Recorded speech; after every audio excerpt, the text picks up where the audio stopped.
Hello everyone. Welcome to Upanishad invest demy. तो आज के इस वीडियो में हम समझेंगे कि हमको टाइम फ्रेम्स कैसे यूज करना है स्टॉक्स के अंदर, और क्यों आपको लोअर टाइम फ्रेम पे नहीं जाना है, ये सब मैं बताऊंगा। और why not to buy extended stocks, मतलब ऐसे स्टॉक्स होते हैं, कुछ ऐसे पैटर्न्स बताऊंगा जिसके अंदर आपको जब वो पैटर्न्स दिखे तो उस टाइम पे आपको वो स्टॉक्स को बाय नहीं करना है। और एक स्ट्रेटेजी भी बताऊंगा, जो इन्वेस्टर और ट्रेडर आप कोई भी हो, आप वो स्ट्रेटेजी को यूज कर सकते हो। और स्टडिंग पास्ट विनर्स, मतलब पास्ट में ऐसे कौन से विनर्स हुए और उनसे हमको क्या सीखने मिला, और ऐसे कौन से पैटर्न्स थे जो उनमें थे और वैसे सेम पैटर्न्स हमको आज के टाइम पे देखने को मिले। तो ये सब चीजें आज की वीडियो में मैं आपके साथ डिस्कस करूंगा और आपको बहुत कुछ इसमें लर्निंग करने को मिलेगा। तो मैं आशा करता हूँ आप ये वीडियो को एंड तक देखना। और अगर आपको ये कंटेंट अच्छा लगे तो लाइक करना, शेयर करना और सब्सक्राइब करना। आने वाले दिनों में मैं और भी ऐसे वीडियोस लाऊंगा। तो सबसे पहले यहाँ पे क्यों मैं बताता हूँ कि लोगों को हमको लोअर टाइम फ्रेम यूज नहीं करना। अभी सबसे पहला जो रीजन है वो सिंपल एक ही रीजन है कि जितना आप टाइम फ्रेम लोअर करते जाओगे उतना आपको फॉल्स सिग्नल मिलेगा। फॉर एग्जाम्पल मैं आपको बताता हूँ यहाँ पे कि समझिए कि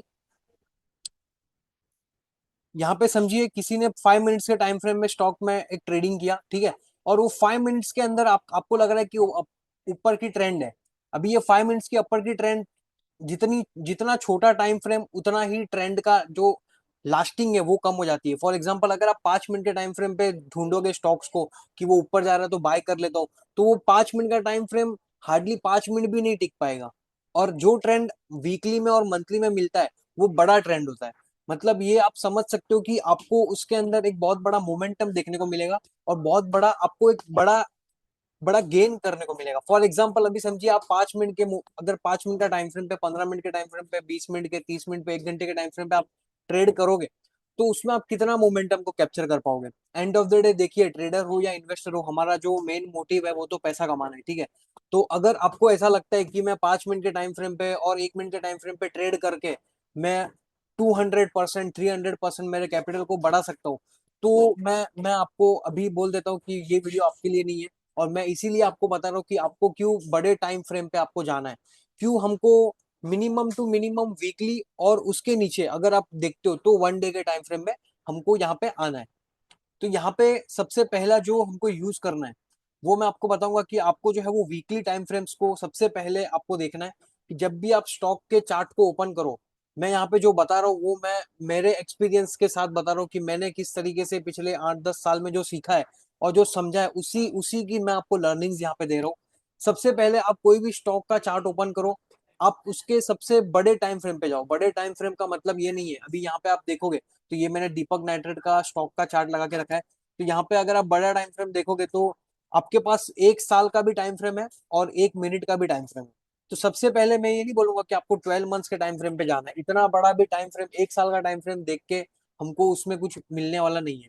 और हमको ये भी 1 मिनट का टाइम फ्रेम भी नहीं देखना है। हमको क्या करना है, मंथली आप मेजोरिटी एकदम less to less monthly time frame use करिए, या फिर मैं तो बोलूंगा आपको वीकली टाइम फ्रेम यूज करिए।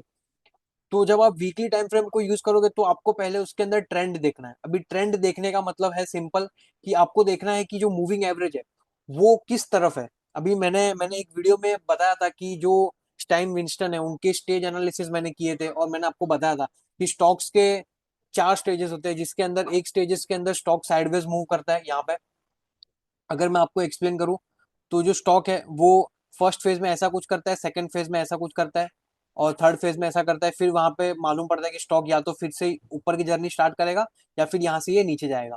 तो यहाँ पे आपको क्या करना है, हम एज ए ट्रेडर या फिर हम एज ए इन्वेस्टर, हमको ये वाला जो मूव है इसको कैप्चर करना है। तो ये वाला मूव कहाँ पे आएगा, अभी जैसे ये जो दीपक नाइट्रेट का स्टॉक है, ठीक है। यहाँ पे ये जो दीपक नाइट्रेट का स्टॉक है, अभी यहाँ पे देखिए, ये जो इसका जो मूव है, ये time frame weekly time frame है, ठीक है। जैसे ही स्टॉक ने अपना रेजिस्टेंस को ब्रेक किया, और जैसे ही इसने रेजिस्टेंस को ब्रेक किया, उसके देखिए ये जो 11 मूविंग एवरेज है और ये 22 की वीकली मूविंग एवरेज है, ये जैसी एवरेजेस ऊपर हुई और स्टॉक देखिए 135 से आपको कहाँ पे देखते हुए मिला, आपको 135 से हो सकता है यहाँ पे 160 के आसपास आपको एग्जिट मिली हो। ये भी मैं बताऊंगा कि किस तरीके से आपको स्टॉक्स को एग्जिट करना है, कैसे आपको एवरेज अप करना है, एवरेज डाउन करना है। और यहाँ पे जब तक कैंडल जो है 21 वीक के नीचे क्लोज नहीं हुआ, तब तक आपको वो स्टॉक से एग्जिट नहीं करना है वीकली टाइम फ्रेम में। तो यहाँ पे आपकी एंट्री हुई, स्टॉक अभी भी क्लोज नहीं हुआ है, तो आप ये अभी भी इसके अंदर आप ये जो ट्रेड है उसके अंदर हो, आपके स्टॉक आपके बाइंग प्राइस के ऊपर है, आपने 131 के आसपास बाई किया था, स्टॉक 160 के आसपास है, तो हो सकता है यहाँ पे आप जो है वो स्टॉक के अंदर और एड ऑन कर सकते हो। फिर स्टॉक ऊपर की तरफ मोमेंटम करता है, स्टॉक फिर से ऊपर जाता है, स्टॉक एक फिर से नीचे आता है, और ये 21 ईएमए को टच करता है यहाँ पे। और जैसे यहाँ पे एक तीसरा लेग स्टार्ट होता है, और यहाँ पे ये जो स्टॉक है यहाँ पे ये एक्सटेंडेड स्टॉक है। अभी एक्सटेंडेड स्टॉक का मतलब क्या होता है? एक्सटेंडेड स्टॉक्स का सिंपल मीनिंग है, यहाँ पे समझिए ये जो स्टॉक था ये साइडवेज था, ठीक है, और ये साइडवेज मूवमेंट के बाद स्टॉक इस तरीके से ऊपर जाता है, और एकदम स्ट्रेट लाइन में ऊपर जाके उसके अपनी सभी मूविंग एवरेजेस से वो स्टॉक जो है वो दूर हो जाता है। यहाँ पे समझिए ये 11 मूविंग एवरेज है वीकली, और ये 22 वीकली मूविंग एवरेज है। और स्टॉक क्या करता है पता है? इस तरीके से 80 या 90 डिग्री या फिर 70 डिग्री में स्टॉक ऊपर जाता है और वो एक्सटेंड हो जाता है। अभी एक्सटेंड होने का मतलब है आपको कहाँ पे मालूम पड़ेगा? तो इसको सबसे बेस्ट चेक करने के लिए एक जो चीज है वो है आरएसआई। एक इंडिकेटर है, आप आरएसआई को यहाँ पे, जो ये इंडिकेटर यहाँ पे आप लगा सकते हो, कैसे किस तरीके से लगाते हो वो भी मैं आपको बता देता हूँ यहाँ पे। तो ये देखिए, आपको इसके इंडिकेटर के अंदर आना है, और यहाँ पे सिंपली आपको आरएसआई प्लॉट करना है। मैंने यहाँ पे ऑलरेडी आरएसआई को प्लॉट करके रखा हुआ है। तो यहाँ पे देखिए, यहाँ पे देखिए ये स्टॉक यहाँ पे एक्सटेंडेड क्यों था पता है? स्टॉक ने अपनी इतनी बड़ी जर्नी जो थी, ये 130 से 128 से लेके स्टॉक कहाँ पे गया? 289। अभी इस लेवल पे हमको क्या करना है? अभी इस लेवल पे वीकली टाइम फ्रेम में जो स्टॉक है वो एक्सटेंडेड इसीलिए है क्योंकि अभी आप देखोगे यहाँ पे, तो ये स्टॉक देखिए अपने 21 मूविंग एवरेजेस से कितना दूर है? 40% दूर है, ठीक है। और जो अपनी 55 मूविंग एवरेज है उससे कितना दूर है? ये जो स्टॉक है वो ऑलमोस्ट 60% दूर है। तो यहाँ पे मैं इसको एक्सटेंडेड इसीलिए कहूंगा क्योंकि अपने वीकली मूविंग एवरेज पे जब ये स्टॉक अपने वीकली टाइम फ्रेम में 11 और 22 के ऊपर है, और स्टॉक्स में आपको उसके पहले एक बड़ा रन देखने को मिला है। अभी बड़ा रन का मतलब क्या है? यहाँ पे देखिए स्टॉक ने यहाँ पे ब्रेकआउट किया, और उसके बाद ये जो रन था 125% का स्टॉक ने मोमेंटम दिया है एक साल के अंदर। मतलब एक साल के अंदर स्टॉक ऑलमोस्ट डबल हो चुका है, ठीक है। और उसके बाद आप ये यहाँ पे वीकली टाइम फ्रेम में आपको क्या करना है? सिंपली आरएसआई को प्लॉट करना है, और 80 और 20 को लगाना है, और मिडल में 50 को लगाना है, ठीक है। ये सेटिंग्स को आप कर लीजिए आरएसआई के अंदर। और जैसे ही आपको कोई भी कैंडल वीकली टाइम फ्रेम में, आरएसआई अगर आपको 80 के ऊपर दिख रहा है वो स्टॉक में वीकली टाइम फ्रेम में, मैं बता रहा हूँ आपको ये आरएसआई की जो स्ट्रेटेजी है, और जो ये स्ट्रेटेजी मैं बता रहा हूँ आपको, ये आपको 1 मिनट के 5 मिनट के टाइम फ्रेम पे आपको ये सब नहीं करना है, और आपको इसका कोई रिजल्ट भी नहीं मिलेगा। मैं यहाँ पे मोमेंटम इन्वेस्टर की बात कर रहा हूँ, और ये जो मैं स्ट्रेटेजी डिस्कस कर रहा हूँ इसके अंदर आपको स्टॉक को हार्डली एक दिन या फिर हफ्ते में एक या दो दिन आपको देखना पड़ेगा स्टॉक को, और उसके अंदर आप जो है वो स्टॉक का पूरा एनालिसिस कर सकते हो। मतलब जो पार्ट टाइम ट्रेडर्स है, मतलब जो जो ऐसे लोग हैं जो कहीं पे जॉब कर रहे हैं या फिर कहीं पे कुछ काम कर रहे हैं और वो रोज स्टॉक्स को नहीं देख पा रहे, तो उनके लिए भी ये जो स्ट्रेटेजी है वो सबसे बेस्ट है कि आपको दिन में एक बार देखना है खाली, और या फिर हफ्ते में एक दो बार चेक करना है कि आरएसआई उसका क्या है, वो स्टॉक कहाँ पे एक्सटेंडेड है और कहाँ पे एक्सटेंडेड नहीं है। अगर ये सब चीजें आपको और भी डिटेल्स में समझनी है तो हमारा एक मेंटरशिप प्रोग्राम भी है, तो उसके अंदर भी आप ज्वाइन हो सकते हो, वो आपका डिसीजन है। तो यहाँ पे देखिए जैसे ही आरएसआई जो है वो 80 के आसपास हुआ यहाँ पे, हमको क्या करना है? सिंपली जैसे ही हमारा आरएसआई 80 के ऊपर क्रॉस करता है वीकली टाइम फ्रेम में, और स्टॉक्स के अंदर देखिए हाईएस्ट एवर वॉल्यूम दिख रहा है आपको। अभी ये देखिए यहाँ पे ये जो मोमेंटम आया, ये जो वॉल्यूम, ये जो कैंडल दिख रही है आपको इतनी बड़ी, यहाँ पे कभी आपको इसके पहले इतना बड़ा ग्रीन कैंडल नहीं मिला। इसका मतलब वीकली टाइम फ्रेम में, बड़े टाइम फ्रेम में अभी के लिए एक मेजर ट्रेंड जो है वो पॉज हो चुका है। पॉज होने का मतलब है कि जिसको बाय करना था वो सबने ये स्टॉक में बाइंग कर लिया है, और अभी ये वॉल्यूम भी दिखा रहा है, वॉल्यूम भी दिखा रहा है, मतलब ये हाईएस्ट एवर वॉल्यूम है। ये वाला वॉल्यूम देखिए, ऐसा बार आपको 130 से लेके 300 के आसपास कहीं पे नहीं मिला। यहाँ पे देखिए ये वॉल्यूम देखिए, ये वॉल्यूम देखिए, ये वॉल्यूम देखिए, ये वाला बार आपको कहीं पे नहीं दिख रहा है। इसका मतलब जिसको जिसको बाय करना था स्टॉक्स, वो सभी ने स्टॉक्स को बाय कर लिया है। और अगर यहाँ पे मैं आपको एक सिंपल चीज बोलूं कि जिसको स्टॉक बाय करना है वो सबने स्टॉक्स एक बार के लिए बाय कर लिया है, तो अभी आपको क्या लगता है वो स्टॉक ऊपर जाएगा? मतलब अगर समझिए 100 जन को वो स्टॉक को बाय करना है, और 100 में से ऑलमोस्ट 95 जन ने वो स्टॉक को बाय कर लिया है, तो अभी वो स्टॉक ऊपर कैसे जाएगा? स्टॉक को ऊपर जाने के लिए सिंपल समझना, अगर कोई स्टॉक है उसको ऊपर जाना है तो उसके लिए क्या करना पड़ता है? एकदम सिंपल, उसके अंदर जो है वो सेलर्स कम होने चाहिए और बायर्स ज्यादा होने चाहिए। सिंपल है, सिंपल डिमांड और सप्लाई का कॉन्सेप्ट है कि सेलर वो स्क्रिप्ट में ज्यादा होने, कम होने चाहिए और बायर्स ज्यादा होने चाहिए। अभी यहाँ पे ये जो वीकली टाइम फ्रेम में ये जो हाईएस्ट एवर बाइंग हो रही है, इसका मतलब कहीं ना कहीं ये प्राइस बता रहा है कि अभी के लिए जो बायर्स है, जिसको बाय करना था वो सबने बाय कर लिया। तो अभी यहाँ पे जिसको जिसको बाय करना था सबने बाय कर लिया। तो अभी ये टाइम फ्रेम पे स्टॉक बेचेगा कौन? तो यही सब लोग होंगे जो एक बार के लिए, जब ट्रेंड पॉज होगा तो स्टॉक क्या होगा, एक साइडवेज रेंज में चले जाएगा। और इसी इसी साइडवेज रेंज के अंदर, स्टॉक के अंदर ऐसे बहुत सारे लोग होंगे जो ऑलरेडी वो स्टॉक के अंदर घुस चुके हैं या फिर एंटर कर चुके हैं, और वो यहाँ पे आपको थकते हुए दिखेंगे। मतलब उनको लगेगा कि स्टॉक कहीं नहीं जा रहा, और धीरे धीरे स्टॉक्स के अंदर एग्जिट होना स्टार्ट हो जाएगा।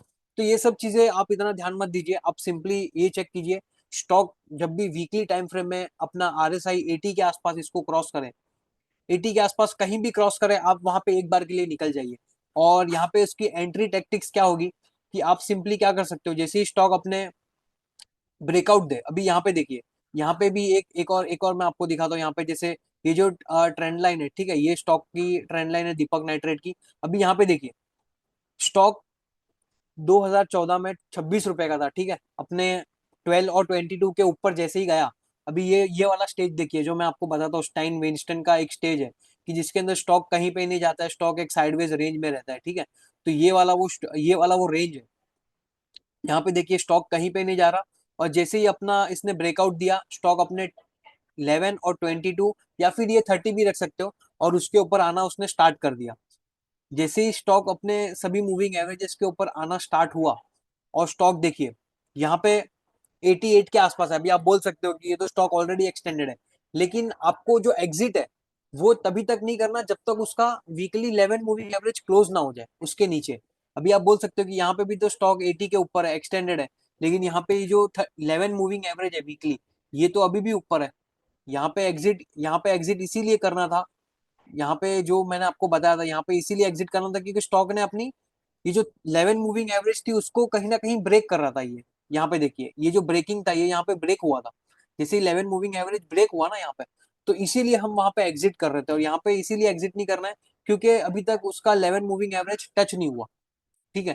तो यहाँ पे ये टच नहीं हुआ, और अभी भी देख रहे हो स्टॉक ऊपर जाते ही जा रहा है, जाते ही जा रहा है, और हाईएस्ट एवर वॉल्यूम आपको यहाँ पे देखने मिला 66-77 के आसपास, और RSI देखिए अपने 80-88 के आसपास लेवल्स के ऊपर है। और यहाँ पे अभी भी आपको जो ये 11 मूविंग एवरेज है, वो प्राइस अभी उसके नीचे नहीं है। मतलब स्टॉक ऊपर तो जा रहा है, स्टॉक एक्सटेंडेड है, आप बोल सकते हो RSI 88 के ऊपर है, लेकिन ये 11 मूविंग एवरेज देखिए, ये अभी भी स्टॉक ने उसको ब्रेक नहीं किया है। आपको कभी एग्जिट करना है, यहाँ पे एग्जिट करना है, जैसे ये ब्रेक कर देगा ना ये वाला 11 मूविंग एवरेज, जैसे ही इसका 11 मूविंग एवरेज ब्रेक हुआ और RSI 80 के आसपास है, यहाँ से एग्जिट हो जाएगी। और ये अभी एक्सटेंडेड स्टॉक है, अभी इसके अंदर क्या होगा, आपका पैसा जो है वो साइडवेज हो जाएगा। मतलब आपने अगर ये लेवल पे बाइंग किया, किसी ने भी बता दिया और आपने यहाँ पे बाइंग किया, तो आपका हो सकता है स्टॉक जो है वो पैसा आपका एक साइडवेज रेंज में रह जाए, मतलब आपको इतना कुछ स्टॉक्स के अंदर गेन करने को ना मिले। तो ये कुछ कॉन्सेप्ट है, आपको ये सब चीजें ध्यान रखनी है। तो यहाँ पे एक और देखिए कि जैसे ही यहाँ पे अभी ये देखिए, ये ट्रेंड लाइन था स्टॉक का, ठीक है।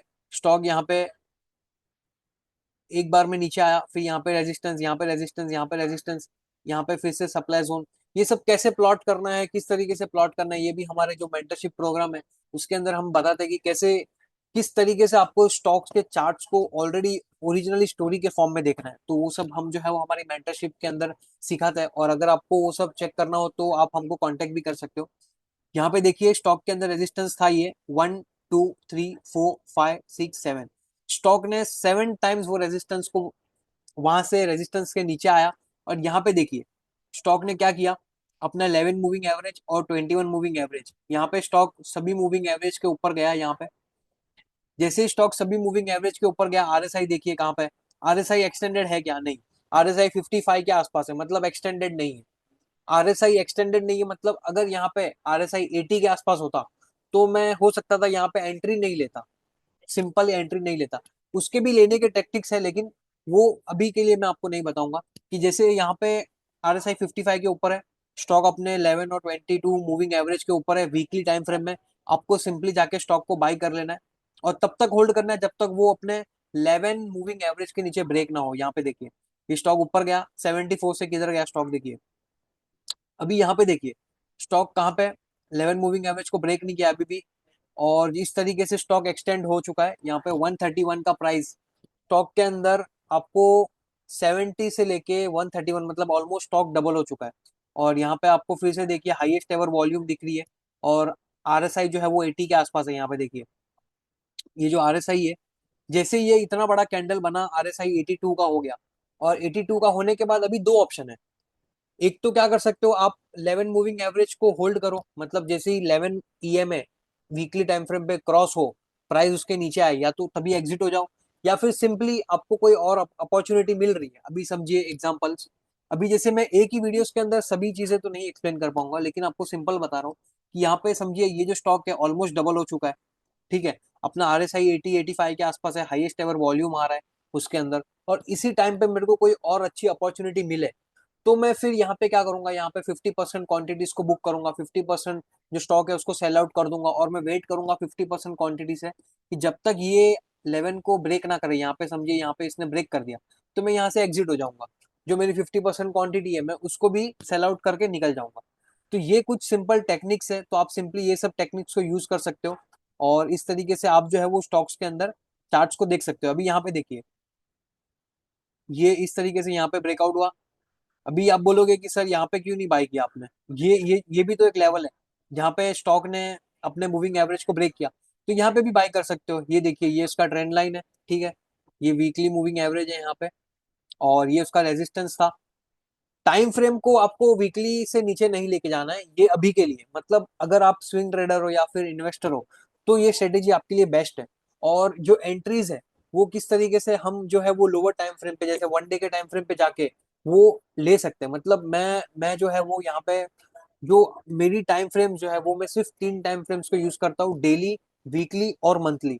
ये तीनों तीनों चीजों के अंदर ही मैं टाइम फ्रेम्स को यूज करता हूँ, और इस तरीके से मैं अपने स्टॉक्स को राइड करता हूँ। यहाँ पे देखिए जैसे स्टॉक में एक ब्रेकआउट हुआ, स्टॉक अपने सभी मूविंग एवरेजेस के ऊपर गया यहाँ पे, और यहाँ पे आपको एक एंट्री मिली। ठीक है, स्टॉक अपने यहाँ पे देखोगे तो 55-57 के आसपास है, तो यहाँ पे आप बाय कर सकते हो। लेकिन यहाँ पे बाई करना कहाँ पे करना है, कहाँ पे नहीं करना, वो भी तो एक पॉइंट है। जैसे फॉर एग्जांपल ये उसकी आरएसआई की ट्रेंड लाइन है। अभी आप बोल सकते हो कि यहाँ पे आपने बाई किया, ठीक है, यहाँ पे आपने बाई किया और स्टॉक नीचे आ गया, तो जो भी स्टॉप लॉस है वो लेके लेके निकल जाओ।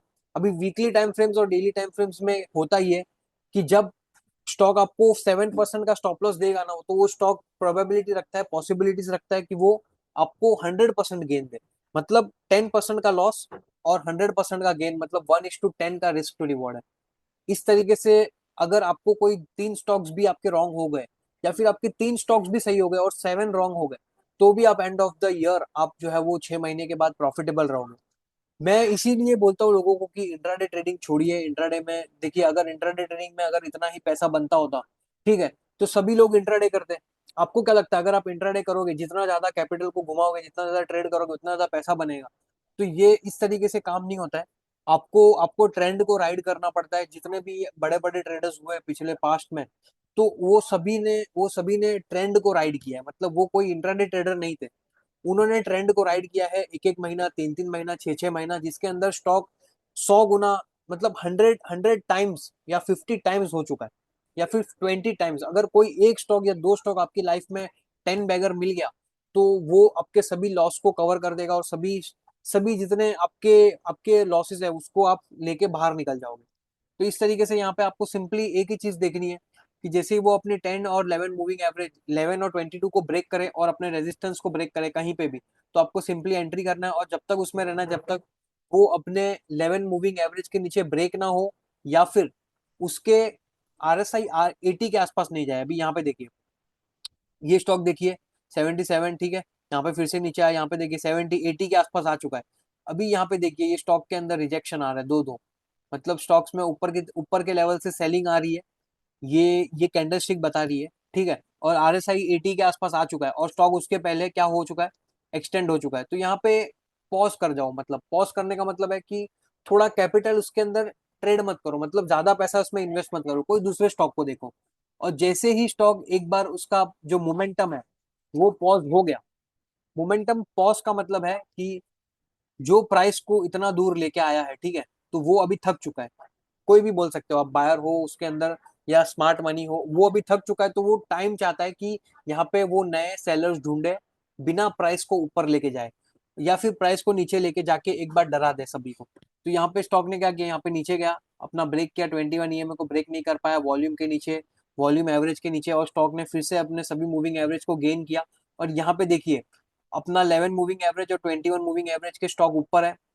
और जैसे ही इसने अपना प्रीवियस हाई ब्रेक किया, स्टॉक देखिए फिर से एक ट्रेंड के लिए रेडी हो चुका है। तो मैं बता रहा हूँ कि आपको ये स्ट्रेटेजीज में आपको हो सकता है स्टॉक एक दो बार आपको लॉस दे, जिसके अंदर आपका स्टॉप लॉस 5% 10% का हो, लेकिन जब भी आपको वो गेन देगा ना, यहाँ पे ये गेन देखिए, अभी जैसे ही स्टॉक ने ब्रेक किया, आपको ऑलमोस्ट 27% या फिर आप बोल सकते हो 11%, या फिर जब तक 21 EMA ब्रेक नहीं हुआ है तो देखिए 60% का आपको गेन मिल रहा है। इस तरीके से आपको स्टॉक्स को राइड करना है, और आपको स्टेजेस देखने की, वो अभी जो स्टॉक है वो कौन से स्टेज में। अभी यहाँ पे देखिए, ये भी एक रेंज है। तो अभी आप बोल सकते हो कि यहाँ पे भी स्टॉक ने ब्रेकआउट दिया लेकिन नीचे आ गया, ठीक है, एग्जिट हो जाओ, एग्जिट हो जाओ, सिंपल, दूसरे स्टॉक्स को देखो। तो ये स्ट्रेटेजीज है, इस तरीके से आपको जो है वो स्टॉक्स को यूज करना है। अभी ऐसे बहुत सारे स्टॉक्स है, मैं अगर आपको एक और एग्जांपल दूं तो आरती इंडस्ट्रीज करके भी एक स्टॉक है। ये सब पास्ट के मैं एग्जांपल दे रहा हूँ, करंट प्राइस पे मैं आपको कुछ भी नहीं बताऊंगा, क्योंकि ये थोड़ा इसीलिए नहीं बता रहा हूँ क्योंकि अभी हम जो है वो सेबी रजिस्टर्ड नहीं है, और करंट मार्केट प्राइस पे कुछ भी बताना एक सेबी के अगेंस्ट है। इसीलिए अभी यहाँ पे देखिए, जब तक स्टॉक 21 और 11, 22 और 11 के ऊपर है, स्टॉक देखिए, ये आपको ट्रेंड देखने को मिला, स्टॉक एक्सटेंडेड हुआ, 80 85 के आसपास गया, और आपको एक बार एग्जिट करने का मौका मिला, और फिर एग्जिट हो गए, और स्टॉक फिर से अपने हाई को ब्रेक करता है और स्टॉक ऊपर जाता है। अभी यहाँ पे देखिए, ये इसका रेजिस्टेंस जोन था, स्टॉक ने अपने रेजिस्टेंस जोन को ब्रेक किया, और एक आपको मोमेंटम देखने को मिला इसके अंदर। तो ये 11 और 22 मूविंग एवरेज को आप वीकली टाइम फ्रेम पे यूज करिए, ये आपको बहुत सारे बेनिफिट्स देगा, और आपको जो है वो मोमेंटम देखने को मिलेगा। अगर यहाँ पे अभी अभी अगर समझिए यहाँ पे कोई स्टॉक है, तो ये वाला एरिया देखिए, अभी ये स्टॉक में क्या हुआ, स्टॉक ऑलरेडी एक्सटेंडेड है। ऑलरेडी एक्सटेंडेड मतलब पिछले कई महीनों से ये स्टॉक ऑलरेडी चल रहा है, और उसी दौरान RSI 80 के आसपास है, और अपने एवरेजेस से बहुत एक्सटेंडेड है। तो इस टाइम पे अगर आपको कोई डेली टाइम फ्रेम पे या फिर इंट्राडे टाइम फ्रेम पे या फिर 1 घंटे के टाइम फ्रेम पे आपको वो स्टॉक बाइंग में दिखे, तो वो आपके लिए ट्रैप होगा। इसीलिए मैं बोलता हूँ कि आपको जो है वो टाइम फ्रेम्स को डेली, वीकली और मंथली में यूज करना है। और आने वाले दिनों में मैं और भी ऐसे वीडियोस लाऊंगा जिसके अंदर आपको कैसे कंबाइन करना है, जैसे फॉर एग्जांपल किस तरीके से आपको अभी जैसे ये जो फॉल्स सिग्नल्स है उससे भी कैसे बचना है, कि क्यों ये जो पैटर्न है यहाँ पे ये फॉल्स हो चुका, मतलब क्यों ये स्टॉक एक्सटेंडेड था, और किस तरीके से आपको वो ट्रेड नहीं लेना था। तो वो सब हम जो है वो मंथली टाइम फ्रेम से में पहले उसका चार्ट्स ढूंढेंगे। जैसे फॉर एग्जांपल अगर मैं आपको सिंपल एग्जांपल दूं, तो मंथली टाइम फ्रेम पे हम उसका रेजिस्टेंस को चेकआउट करेंगे, और फिर उसी टाइम फ्रेम में हम क्या करेंगे, स्टॉक्स को ढूंढेंगे कि वो मंथली टाइम फ्रेम में अपने कौन से एवरेजेस के ऊपर ट्रेड कर रहा है, और उसी टाइम पे स्टॉक क्या अपने सभी मूविंग एवरेजेस के ऊपर है। तो मंथली में 13 और 11 के ऊपर था, वीकली में वो स्टॉक अपने सभी मूविंग एवरेजेस के ऊपर था, और यहाँ पे साइडवेज हो चुका था। तो यहाँ पे एक ये स्मॉल रिस्क टू रिवॉर्ड वाला ट्रेड था, मतलब जहाँ पे आपका स्टॉप लॉस जो है वो 5 to 7% होता है, और जो आपका आपका जो अपसाइड होता है वो ऑलमोस्ट 20%, 30%, 60%, कोई कोई चांस में होता है कि वहां पे जो स्टॉक है वो 5 टाइम्स 6 टाइम्स आपको गेन दे दे। तो इस तरीके से आपको जो है वो वीकली टाइम फ्रेम्स को यूज करना है, और आपको स्टॉक्स को देखना है। तो आने वाले दिनों में मैं और भी ऐसी पास्ट स्टडीज लाऊंगा और ऐसे बहुत सारे कंटेंट्स लाऊंगा। तो अगर आपको ये सब चीजें देखनी है तो आप हमारे यूट्यूब चैनल को सब्सक्राइब कर दीजिए। मिलता हूँ मैं आपको एक नेक्स्ट वीडियो में। Thank you everyone.